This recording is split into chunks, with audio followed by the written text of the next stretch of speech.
ನಮಸ್ಕಾರ ವೀಕ್ಷಕರೇ, cinema reels ಚಾನಲ್ಗೆ ನಿಮಗೆ ಆತ್ಮೀಯ ಸ್ವಾಗತ. ನಾನಿವತ್ತು 2025ರಲ್ಲಿ ರಿಲೀಸ್ ಆಗಿರೋ ಹಕ್ ಅನ್ನೋ ಹಿಂದಿ ಮೂವಿಯನ್ನು ಎಕ್ಸ್ಪ್ಲೈನ್ ಮಾಡ್ತಾ ಇದ್ದೀನಿ. ಮೂವಿಯ ಮೊದಲನೇ ಸೀನ್ 1967ರ ಇಸವಿಯಿಂದ ಶುರುವಾಗುತ್ತೆ. ನಮಗೆ ಶಾಜಿಯಾ ಬಾನುಳನ್ನ ತೋರಿಸ್ತಾರೆ. ಬಾನು ಅಬ್ಬಾಸ್ ಖಾನ್ ಅನ್ನೋ ವ್ಯಕ್ತಿಯನ್ನ ಪ್ರೀತಿಸ್ತಾ ಇರ್ತಾಳೆ. ಅಬ್ಬಾಸ್ ಖಾನ್ ಒಬ್ಬ ಫೇಮಸ್ ಲಾಯರ್ ಆಗಿರ್ತಾನೆ. ಹಾಗೆ ಇಬ್ಬರ ಮದುವೆ ಕೂಡ ಫಿಕ್ಸ್ ಆಗತ್ತೆ. ಅಬ್ಬಾಸ್ ಖಾನ್ ಕೂಡ ಬಾನುಳನ್ನ ತುಂಬಾ ಪ್ರೀತಿ ಮಾಡ್ತಾ ಇರ್ತಾನೆ. ಮದುವೆ ಆಗತ್ತೆ. ಮದುವೆಯ ನಂತರ ಅಬ್ಬಾಸ್ ಖಾನ್ ಬಾನುಳನ್ನ ಥಿಯೇಟರ್ಗೆ ಮೂವಿ ನೋಡೋದಕ್ಕೆ ಕರ್ಕೊಂಡು ಹೋಗೋದು, ಡಿನ್ನರ್ಗೆ ರೆಸ್ಟೋರೆಂಟ್ಗೆ ಕರ್ಕೊಂಡು ಹೋಗೋದು ಎಲ್ಲ ಮಾಡ್ತಾ ಇರ್ತಾನೆ. ಇಬ್ಬರ ಜೀವನವು ತುಂಬಾ ಚೆನ್ನಾಗಿ ಸಾಗ್ತಾ ಇರುತ್ತೆ. ಹೀಗೆ ಕೆಲವು ತಿಂಗಳುಗಳು ಕಳೀತಾವೆ. ಬಾನು ಪ್ರೆಗ್ನೆಂಟ್ ಆಗ್ತಾಳೆ. ಬಾನು ಗಾರ್ಡನ್ ಏರಿಯಾದಲ್ಲಿ ಗುಲಾಬಿ ಗಿಡಗಳನ್ನ ನೆಡಬೇಕು ಅಂತ ಅನ್ಕೊಳ್ತಾಳೆ. ಆದರೆ ಪಕ್ಕದ ಮನೆಯ ಮಾಲೀಕ ಸಲೀಂನ ಚಾವಣಿ ಇವರ ಜಮೀನಿನ ಒಳಗಡೆ ಬಂದಿರುತ್ತೆ. ಅದರಿಂದ ಆಕೆ ಗುಲಾಬಿ ಗಿಡಗಳನ್ನ ನೆಡಬೇಕು ಅಂತ ಅನ್ಕೊಂಡಿದ್ದ ಜಾಗದಲ್ಲಿ ಸರಿಯಾಗಿ ಬಿಸಿಲು ಬೀಳ್ತಾ ಇರೋದಿಲ್ಲ. ಹಾಗಾಗಿ ಬಾನು ಚಾವಣಿಯನ್ನ ಒಡೆಸೋದಕ್ಕೆ ಮುಂದಾಗ್ತಾಳೆ. ಅದನ್ನ ನೋಡಿದ ಸಲೀಂಗೆ ಸಿಕ್ಕಾಪಟ್ಟೆ ಕೋಪ ಬರುತ್ತೆ. ಸಲೀಂ ಬಾನುಳ ಜೊತೆ ಜಗಳಕ್ಕೆ ನಿಂತ್ಕೊಳ್ತಾನೆ. ಅದಕ್ಕೆ ಬಾನು ಕೂಡ ಸರಿಯಾಗಿ ಉತ್ತರವನ್ನ ಕೊಡ್ತಾಳೆ. ಕೊನೆಗೆ ನೀವೇನಾದ್ರೂ ಚಾವಣಿಯನ್ನ ಒಡೆಯೋದಕ್ಕೆ ಅಡ್ಡಿ ಮಾಡಿದ್ರೆ ಪೊಲೀಸರನ್ನ ಕರೆಸ್ತೀನಿ ಅಂತ ಬಾನು ಸಲೀಂಗೆ ಧಮಕಿ ಹಾಕ್ತಾಳೆ. ಇದರಿಂದ ಸಲೀಂಗೆ ತುಂಬಾ ನಾಚಿಕೆ ಆಗತ್ತೆ. ತಕ್ಷಣ ಸಲೀಂ ಅಬ್ಬಾಸ್ಗೆ ಕಾಲ್ ಮಾಡಿ ನಡೆದ ವಿಷಯವನ್ನೆಲ್ಲ ತಿಳಿಸ್ತಾನೆ. ನೋಡಿ, ಈ ಜಮೀನು ಮನೆ ಎಲ್ಲ ಇರೋದು ನಿಮ್ಮ ಹೆಸರಲ್ಲೇ. ಪೊಲೀಸರನ್ನ ಕರೆಸೋದಾದ್ರೆ ನೀವೇ ಕರೆಸ್ಬೇಕು. ಬಾನುಗೆ ಪೊಲೀಸರನ್ನ ಕರೆಸ್ತೀನಿ ಅಂತ ಹೇಳೋ ಯಾವುದೇ ಹಕ್ಕಿಲ್ಲ ಅಂತ ಹೇಳ್ತಾನೆ. ಅದನ್ನ ಕೇಳಿದ ಅಬ್ಬಾಸ್ಗೆ ಸಲೀಂನ ಮೇಲೆ ಕೋಪ ಬರುತ್ತೆ. ಮಾರನೇ ದಿನ ಅಬ್ಬಾಸ್ ಸಲೀಂನ ಮಸೀದಿಯಲ್ಲಿ ಭೇಟಿಯಾಗ್ತಾನೆ. ಅಬ್ಬಾಸ್ ಸಲೀಂಗೆ ಗಾರ್ಡನ್ ಏರಿಯಾದ ಜಾಗವನ್ನ ನಾನು ನನ್ನ ಹೆಂಡತಿ ಬಾನುಳ ಹೆಸರಿಗೆ ರಿಜಿಸ್ಟರ್ ಮಾಡಿಸಿದ್ದೀನಿ. ಈಗ ಆ ಜಾಗದ ಓನರ್ ಅವಳೇ ಆಗಿರೋದ್ರಿಂದ ಅವಳು ಯಾವಾಗ ಬೇಕಾದರೂ ಪೊಲೀಸರನ್ನ ಕರೆಸ್ಬೋದು. ಹಾಗಾಗಿ ಅವಳ ಜೊತೆ ಇನ್ನೊಂದ್ಸರಿ ಜಗಳ ಆಡೋದಕ್ಕೂ ಮೊದಲು ಸ್ವಲ್ಪ ಯೋಚನೆ ಮಾಡಿ ಅಂತ ಹೇಳ್ತಾನೆ. ಅದರಿಂದ ಬಾನುಗೆ ತನ್ನ ಗಂಡನ ಮೇಲಿನ ಪ್ರೀತಿ ಹಾಗೂ ಗೌರವ ಇನ್ನೂ ಹೆಚ್ಚಾಗತ್ತೆ. ಆದರೆ ಮೊಹಲ್ಲಾದವರು ಮಾತ್ರ ಬಾನು ಅಬ್ಬಾಸ್ನ ಮೇಲೆ ಏನೋ ಮಂತ್ರ ಹಾಕ್ಸಿರ್ಬೇಕು ಅಂತ ಮಾತಾಡ್ಕೊಳ್ತಾ ಇರ್ತಾರೆ. ಹೀಗೆ ಇಬ್ಬರ ಜೀವನ ತುಂಬಾ ಚೆನ್ನಾಗೇ ಸಾಗ್ತಾ ಇರುತ್ತೆ. ಹೀಗೆ ಹಲವು ವರ್ಷಗಳು ಕಳೀತವೆ. ಈಗ ಬಾನುಗೆ 3 ಮಕ್ಕಳಿರ್ತಾರೆ. 2 ಗಂಡು ಮಕ್ಕಳು ಹಾಗೆ ಒಬ್ಬ ಹೆಣ್ಣು ಮಗಳು. ಆದರೆ ಪಕ್ಕದ ಮನೆಯ ಸಲೀಂ ಈಗಲೂ ಕೂಡ ಬಾನುಳ ಮೇಲೆ ಹಗೆಯನ್ನ ಸಾಧಿಸ್ತಾನೆ ಇರ್ತಾನೆ. ಹೀಗೆ ಒಂದಿನ ಬಾನುಳ ಮಕ್ಕಳು ನಾಯಿ ಮರಿ ಜೊತೆ ಆಟಾಡ್ತಾ ಇರ್ತಾರೆ. ಸಲೀಂ ಅದನ್ನ ನೋಡಿ ಕೆಟ್ಟದಾಗಿ ಕಮೆಂಟ್ ಮಾಡ್ತಾನೆ. ಅದನ್ನ ನೋಡಿದ ಬಾನುಗೆ ತುಂಬಾನೇ ಕೋಪ ಬರುತ್ತೆ. ತಕ್ಷಣ ಅಬ್ಬಾಸ್ಗೆ ಕಾಲ್ ಮಾಡಿ ಸಲೀಂನ ಮೇಲೆ ಕಂಪ್ಲೇಂಟ್ ಮಾಡ್ತಾಳೆ. ಆ ಸಲೀಂ ನಮ್ಮ ಬಗ್ಗೆ ಮಾತಾಡ್ಕೊಳ್ಳಿ, ಆದ್ರೆ ನನ್ನ ಮಕ್ಕಳು ಅವನಿಗೆ ಏನ್ ಮಾಡಿದ್ದಾರೆ, ಸಲೀಂಗೆ ನೀವು ಸರಿಯಾಗಿ ಬುದ್ಧಿ ಕಲಿಸ್ಬೇಕು ಅಂತ ಹೇಳ್ತಾಳೆ. ಆದರೆ ಅಬ್ಬಾಸ್ ಆ ಸಮಯದಲ್ಲಿ ತುಂಬಾ ಬ್ಯುಸಿ ಇರ್ತಾನೆ. ಅಬ್ಬಾಸ್ ಬಾನುಗೆ ಈ ರೀತಿಯ ಚಿಕ್ಕ ಪುಟ್ಟ ವಿಷಯಗಳಿಗೆಲ್ಲ ನನಗೆ ಇನ್ಮೇಲಿಂದ ಕಾಲ್ ಮಾಡಬೇಡ. ನೆಕ್ಸ್ಟ್ ಟೈಮ್ ನೀನೇನಾದ್ರೂ ಈ ರೀತಿ ಚಿಕ್ಕ ಪುಟ್ಟ ವಿಷಯಗಳಿಗೆ ಕಾಲ್ ಮಾಡಿದ್ರೆ ನಾನು ನಿನ್ನ ಫೋನ್ನೇ ರಿಸೀವ್ ಮಾಡೋದಿಲ್ಲ. ಹಾಗೆ ಮನೆಯ ಲ್ಯಾಂಡ್ಲೈನ್ ಕನೆಕ್ಷನ್ ಅನ್ನು ಕೂಡ ಕಟ್ ಮಾಡಿಸ್ಬೇಕಾಗುತ್ತೆ ಅಂತ ಹೇಳ್ತಾನೆ. ಈ ಕಡೆ ಬಾನು ಕೂಡ ಹಲವಾರು ತಿಂಗಳುಗಳಿಂದ ಅಬ್ಬಾಸ್ನ ನಡವಳಿಕೆಯನ್ನ ಗಮನಿಸ್ತಾ ಇರ್ತಾಳೆ. ಮೊದಲಿಗೆ ಅಬ್ಬಾಸ್ ತನ್ನನ್ನ ತುಂಬಾ ಪ್ರೀತಿ ಮಾಡ್ತಾ ಇದ್ದ. ಹಾಗೆ ಚಿಕ್ಕ ಪುಟ್ಟ ವಿಷಯಗಳಿಗೂ ಕೇರ್ ಮಾಡ್ತಾ ಇದ್ದ. ಆದರೆ ಈಗ ಕಂಪ್ಲೀಟ್ ಆಗಿ ಚೇಂಜ್ ಆಗಿದ್ದಾನೆ ಅಂತ ಬಾನುಗೆ ಅನ್ಸೋದಕ್ಕೆ ಶುರುವಾಗಿರುತ್ತೆ. ಆದರೂ ಸಹ ಬಾನು ಬಹುಶಃ ಕೆಲಸದಲ್ಲಿ ತುಂಬಾ ಬ್ಯುಸಿಯಾಗಿರೋದ್ರಿಂದ ಅಬ್ಬಾಸ್ಗೆ ತನ್ನ ಕಡೆ ಗಮನ ಕೊಡೋಕ್ಕಾಗ್ತಾ ಇಲ್ಲ ಅಂತ ಅನ್ಕೊಂಡು ಸಮಾಧಾನ ಮಾಡ್ಕೊಳ್ತಾಳೆ. ಹೀಗೆ ಕೆಲವು ದಿನಗಳು ಕಳೀತಾವೆ. ಒಂದಿನ ರಾತ್ರಿ ಅಬ್ಬಾಸ್ ಬಾನುಳ ಬಳಿ ಬಂದು ನಾನು ಒಂದು ಇಂಪಾರ್ಟೆಂಟ್ ಕೆಲಸದ ಮೇಲೆ 3 ವಾರಗಳ ಮಟ್ಟಿಗೆ ಪಾಕಿಸ್ತಾನಕ್ಕೆ ಹೋಗ್ಬೇಕಾಗಿ ಬಂದಿದೆ ಅಂತ ಹೇಳ್ತಾನೆ. ಅಬ್ಬಾಸ್ನ ತಾಯಿ ಪಾಕಿಸ್ತಾನದಲ್ಲಿ ಇರ್ತಾರೆ. ಆದರೆ 3 ವಾರ ಅಬ್ಬಾಸ್ ಜೊತೆ ಇರೋದಿಲ್ಲ ಅನ್ನೋ ವಿಷಯ ಬಾನುಗೆ ತುಂಬಾ ಬೇಜಾರಾಗತ್ತೆ. ಮದುವೆ ಆದಾಗಿಂದ ಅಬ್ಬಾಸ್ ಬಾನುಳನ್ನ ಅಷ್ಟು ದಿನಗಳವರೆಗೂ ಬಿಟ್ಟು ಎಲ್ಲೂ ಹೋಗಿರೋದಿಲ್ಲ. ಅದರ ಸಲುವಾಗಿ ಅಬ್ಬಾಸ್ ಪಾಕಿಸ್ತಾನಕ್ಕೆ ಹೋಗ್ತಾನೆ. ಈ ಕಡೆ ಬಾನು ಒಬ್ಬಂಟಿ ಆಗ್ತಾಳೆ. 3 ವಾರದಲ್ಲಿ ವಾಪಸ್ ಬರ್ತೀನಿ ಅಂತ ಹೇಳಿ ಹೋಗಿದ್ದ ಅಬ್ಬಾಸ್ 3 ತಿಂಗಳ ನಂತರ ಭಾರತಕ್ಕೆ ವಾಪಸ್ ಬರ್ತಾನೆ. ಕೊನೆಗೂ ಅಬ್ಬಾಸ್ ವಾಪಸ್ ಬಂದಲ್ಲ ಅಂತ ಬಾನುಗೆ ತುಂಬಾನೇ ಖುಷಿ ಆಗುತ್ತೆ. ಅಬ್ಬಾಸ್ನ ಜೊತೆ ಅವನ ತಾಯಿ ಕೂಡ ಬಂದಿರ್ತಾರೆ. ಮನೆಗೆ ಬಂದ ತಕ್ಷಣ ಅಬ್ಬಾಸ್ ಬಾನುಗೆ ನಿನ್ನ ಜೊತೆ ಒಂದು ಇಂಪಾರ್ಟೆಂಟ್ ವಿಷಯವನ್ನ ಮಾತಾಡಬೇಕು ಅಂತ ಹೇಳ್ತಾನೆ. ಮನೆ ಒಳಗೆ ಬಂದ್ಮೇಲೆ ಅಬ್ಬಾಸ್ ಬಾನುಗೆ ಕಾರಿನಲ್ಲಿ ಇನ್ನೂ ಒಬ್ರಿದ್ದಾರೆ, ಅವರನ್ನು ಮನೆ ಒಳಗೆ ಕರ್ಕೊಂಡು ಬರ್ತೀನಿ ಅಂತ ಹೇಳ್ತಾನೆ. ಅಂದ್ರೆ ಅಬ್ಬಾಸ್ ಪಾಕಿಸ್ತಾನಕ್ಕೆ ಹೋಗಿ 2ನೇ ಮದುವೆಯನ್ನ ಮಾಡ್ಕೊಂಡು ಬಂದಿರ್ತಾನೆ. ಆ ವಿಷಯ ತಿಳಿದ ತಕ್ಷಣ ಬಾನುಗೆ ಅಬ್ಬಾಸ್ನ ಮೇಲೆ ಸಿಕ್ಕಾಪಟ್ಟೆ ಕೋಪ ಬರುತ್ತೆ. ಆಗ ಅಬ್ಬಾಸ್ನ ತಾಯಿ ಬಾನುಳ ಬಳಿ ಬಂದು, ಸಾಯಿರಾ ಅಬ್ಬಾಸ್ನ ಅತ್ತೆಯ ಮಗಳು. ಸಾಯಿರಾಳ ತಾಯಿ ನನಗೆ ಒಂದು ಕಾಲದಲ್ಲಿ ತುಂಬಾ ಸಹಾಯ ಮಾಡಿದ್ರು. ಅವರ ಋಣ ನನ್ನ ಮೇಲೆ ಬಾಕಿ ಇತ್ತು. ಸಾಯಿರಾಳ ಗಂಡ ಅವಳಿಗೆ ತುಂಬಾನೇ ಹೊಡೆಯೋದು ಬಡಿಯೋದು ಮಾಡ್ತಾ ಇದ್ದ. ಆದ್ರೆ ಒಂದಿನ ಅವನು ಸತ್ತು ಹೋದ. ಈಗ ಸಾಯಿರಾನ ಅಬ್ಬಾಸ್ನ ಜೊತೆ ಮದುವೆ ಮಾಡಿಕೊಟ್ಟು ಆ ಋಣದಿಂದ ನಾನು ಆಚೆ ಬಂದಿದ್ದೀನಿ. ಅಬ್ಬಾಸ್ ಈ ಮದುವೆಗೆ ಬಿಲ್ಕುಲ್ ಒಪ್ಕೊಂಡಿರ್ಲಿಲ್ಲ. ಅವನಿಗೆ ನಿನಗೆ ಮೋಸ ಮಾಡೋದಕ್ಕೆ ಸ್ವಲ್ಪ ಕೂಡ ಇಷ್ಟ ಇರಲಿಲ್ಲ, ಆದರೆ ನಾನೇ ಆಣೆ ಪ್ರಮಾಣಗಳನ್ನು ಮಾಡಿ ಮದುವೆ ಮಾಡಿಸಿದೆ ಅಂತ ಹೇಳ್ತಾಳೆ.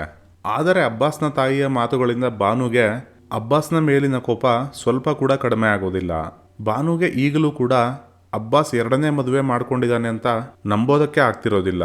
ಯಾಕಂದ್ರೆ ಅಬ್ಬಾಸ್ ಬಾನುಳನ್ನ ಅಷ್ಟೊಂದು ಪ್ರೀತಿ ಮಾಡ್ತಾ ಇದ್ದ. ಹಾಗೆ ತನ್ನನ್ನು ಬಿಟ್ಟು ಬೇರೆ ಹೆಣ್ಣು ಮಕ್ಕಳನ್ನ ಕಣ್ಣೆತ್ತು ಕೂಡ ನೋಡೋದಿಲ್ಲ ಅಂತ ಬಾನು ಅನ್ಕೊಂಡಿದ್ಲು. ಈಗ ಬಾನು ಹಳೆಯದನ್ನು ನೆನೆಸ್ಕೊಳ್ಳೋಕೆ ಶುರು ಮಾಡ್ತಾಳೆ. ಬಾನು ಹೊಸದಾಗಿ ಮದುವೆಯಾಗಿ ಬಂದಿದ್ದಾಗ ಅಬ್ಬಾಸ್ನ ಮನೆಯಲ್ಲಿ 3 ಕುಕ್ಕರ್ಗಳಿರ್ತವೆ. ಮೊದಲನೇ ಕುಕ್ಕರ್ ಹಾಳಾದಾಗ ಅಬ್ಬಾಸ್ ಆ ಕುಕ್ಕರ್ನ ರಿಪೇರಿ ಮಾಡಿಸೋ ಬದಲು ಹೊಸ ಕುಕ್ಕರನ್ನೇ ತಗೊಂಡು ಬಂದಿರ್ತಾನೆ.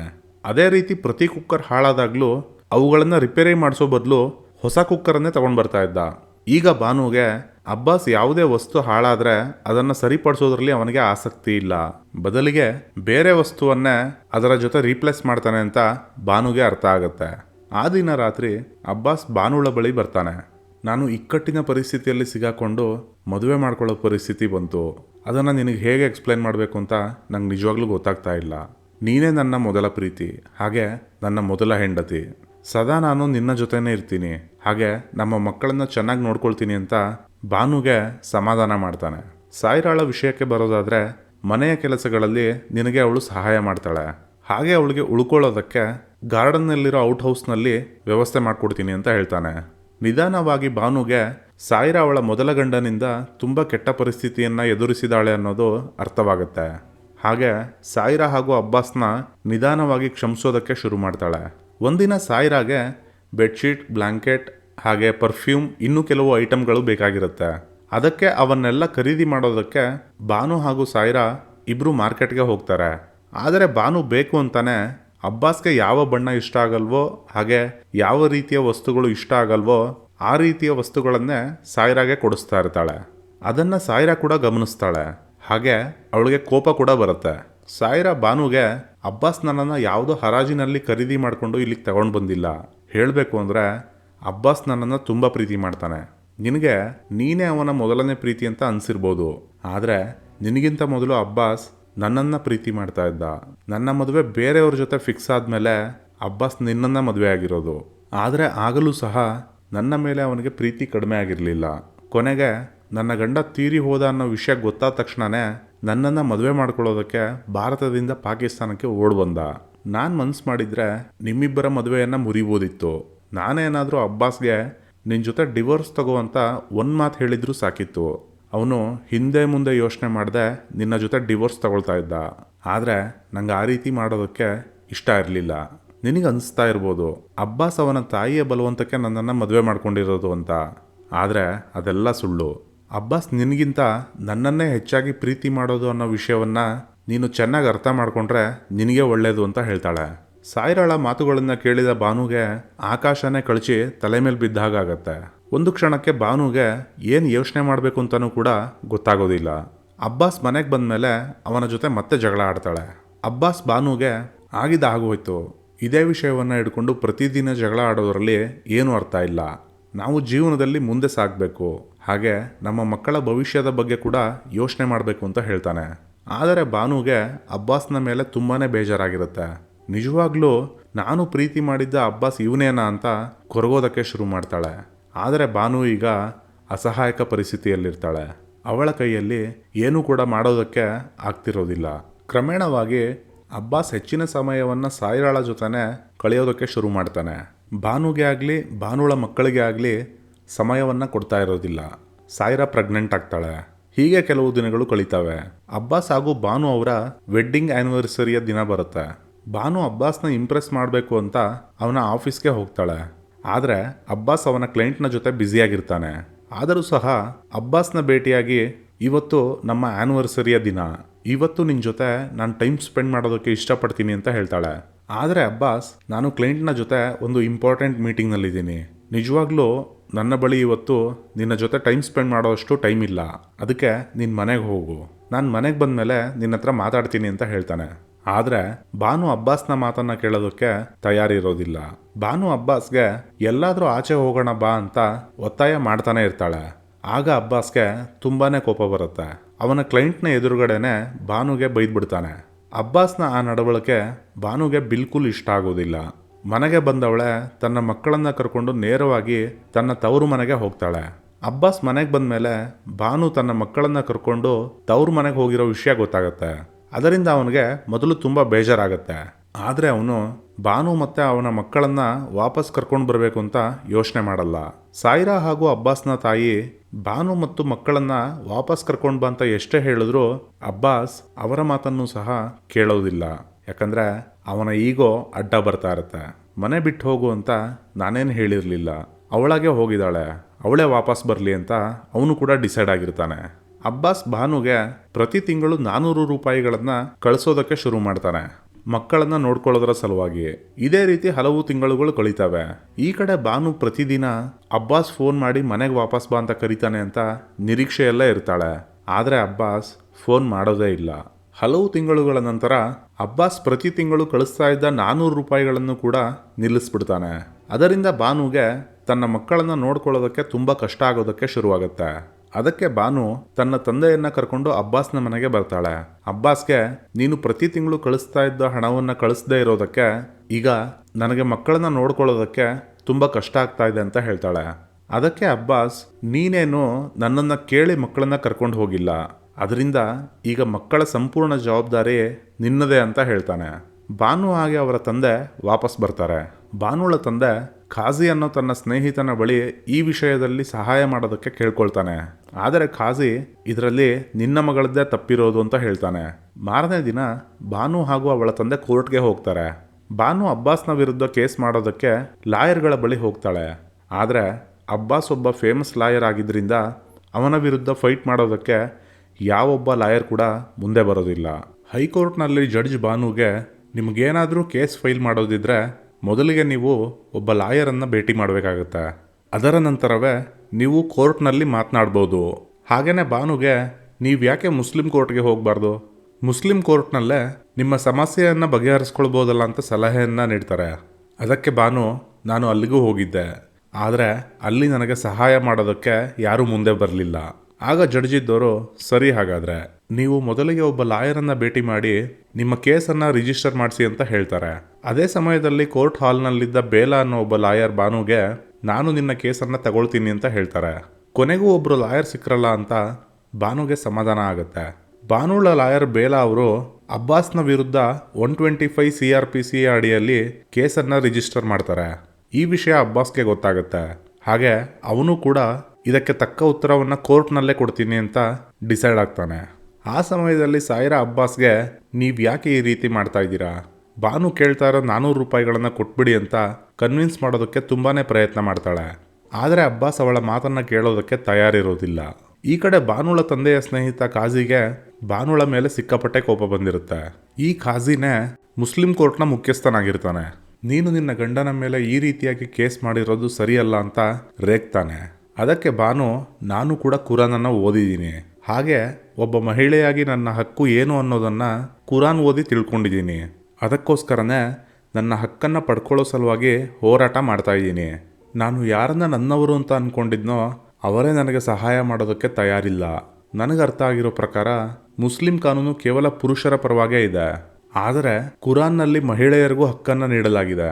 ಹಾಗೆ ಪುರುಷರಿಗೂ ಒಂದು ಲಿಮಿಟನ್ನು ಸೆಟ್ ಮಾಡಲಾಗಿದೆ. ಆದರೆ ಇದರ ಬಗ್ಗೆ ಮಾತ್ರ ಯಾರೂ ಮಹಿಳೆಯರಿಗೆ ತಿಳಿಸೋದೇ ಇಲ್ಲ.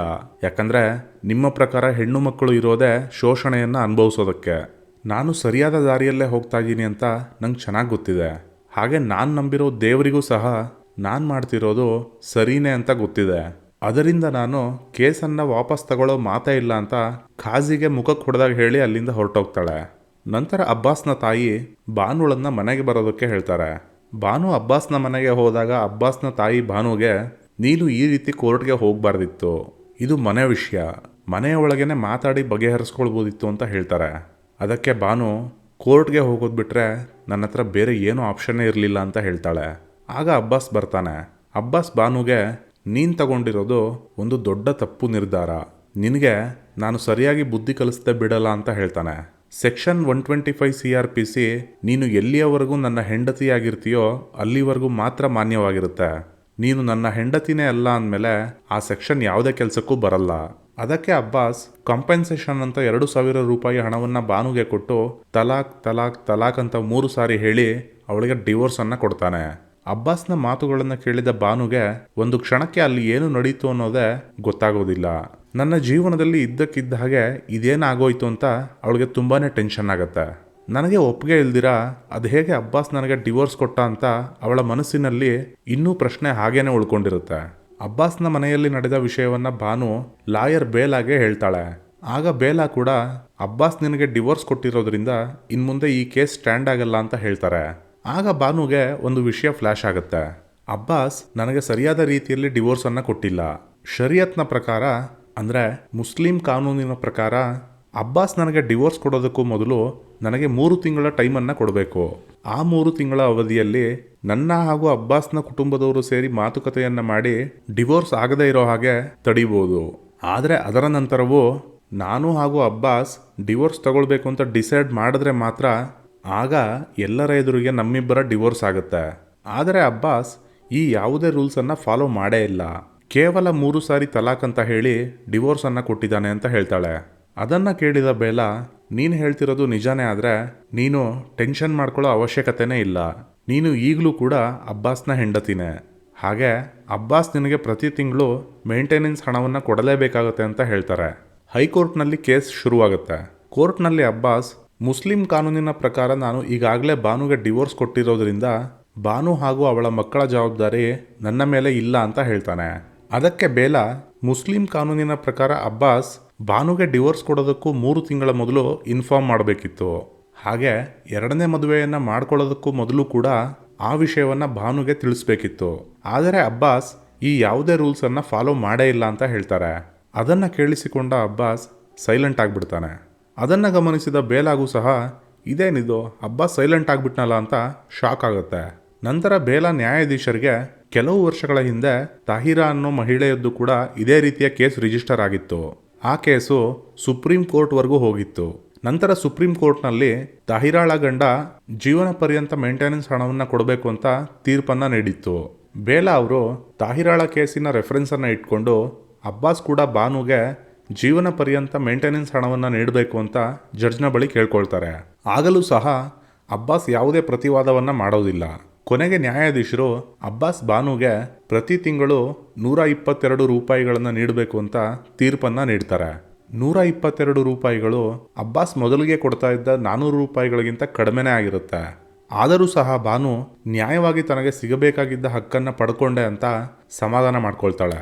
ಆದರೆ ಅಬ್ಬಾಸ್ನ ಪ್ಲ್ಯಾನ್ ಬೇರೆನೇ ಆಗಿರುತ್ತೆ. ಆ್ಯಕ್ಚುಯಲ್ ಆಗಿ ಅಬ್ಬಾಸ್ ಬೇಕು ಅಂತಾನೆ ಸೋಲನ್ನು ಒಪ್ಕೊಂಡಿರ್ತಾನೆ. ವಿಷಯ ಏನಂದರೆ ಅಬ್ಬಾಸ್ ತಾಹಿರಾಳ ಕೇಸ್ನ ತೀರ್ಪನ್ನೇ ಸುಪ್ರೀಂ ಕೋರ್ಟ್ನಲ್ಲಿ ಚಾಲೆಂಜ್ ಮಾಡೋದಕ್ಕೆ ಹೊರಟಿರ್ತಾನೆ. ಸುಪ್ರೀಂ ಕೋರ್ಟ್ ನೀಡಿದ್ದ ತೀರ್ಪನ್ನು ಕೇವಲ ಸುಪ್ರೀಂ ಕೋರ್ಟ್ ಮಾತ್ರ ಬದಲಾಯಿಸೋದಕ್ಕೆ ಸಾಧ್ಯ. ಅದರಿಂದ ಹೈಕೋರ್ಟ್ನಲ್ಲಿ ಅಬ್ಬಾಸ್ ಬೇಕು ಅಂತಾನೆ ಸೋಲನ್ನು ಒಪ್ಕೊಂಡಿರ್ತಾನೆ. ಯಾಕಂದರೆ ಅವನು ಹೈಕೋರ್ಟ್ನಲ್ಲಿ ಕೇಸನ್ನು ಗೆದ್ದಿದ್ದರೆ ಆ ಕೇಸನ್ನು ಸುಪ್ರೀಂ ಕೋರ್ಟ್ನವರೆಗೂ ತಗೊಂಡು ಹೋಗೋದಕ್ಕೆ ಆಗ್ತಿರ್ಲಿಲ್ಲ ಅನ್ನೋದು ಅಬ್ಬಾಸ್ನ ಪ್ಲಾನ್ ಆಗಿರುತ್ತೆ. ಬೇಲಾ ಅಬ್ಬಾಸ್ಗೆ ನಾನು ಕೂಡ ಸುಪ್ರೀಂ ಕೋರ್ಟ್ನಲ್ಲಿ ನಿನ್ನ ವಿರುದ್ಧ ಫೈಟ್ ಮಾಡೋದಕ್ಕೆ ತಯಾರಿದ್ದೀನಿ ಅಂತ ಹೇಳ್ತಾರೆ. ಹೈಕೋರ್ಟಿನ ತೀರ್ಪಿನ ನಂತರ ಬಾನುಳ ಊರಿನವರು ಬಾನುಳ ಮೇಲೆ ತುಂಬಾನೇ ಕೋಪದಲ್ಲಿರ್ತಾರೆ. ಭಾನು ಅದು ಹೇಗೆ ತನ್ನ ಗಂಡನ ವಿರುದ್ಧವೇ ಕೋರ್ಟ್ಗೆ ಹೋದ್ಲು ಅಂತ. ಹಾಗೆ ಜನರೆಲ್ಲ ಸೇರಿಕೊಂಡು ನಮ್ಮ ಧರ್ಮದ ವಿರುದ್ಧ ಬಾನು ಹೋಗ್ತಾ ಇದ್ದಾಳೆ ಅಂತ ಅವಳ ಮನೆಯ ಮೇಲೆ ಅಟ್ಯಾಕ್ ಕೂಡ ಮಾಡ್ತಾರೆ.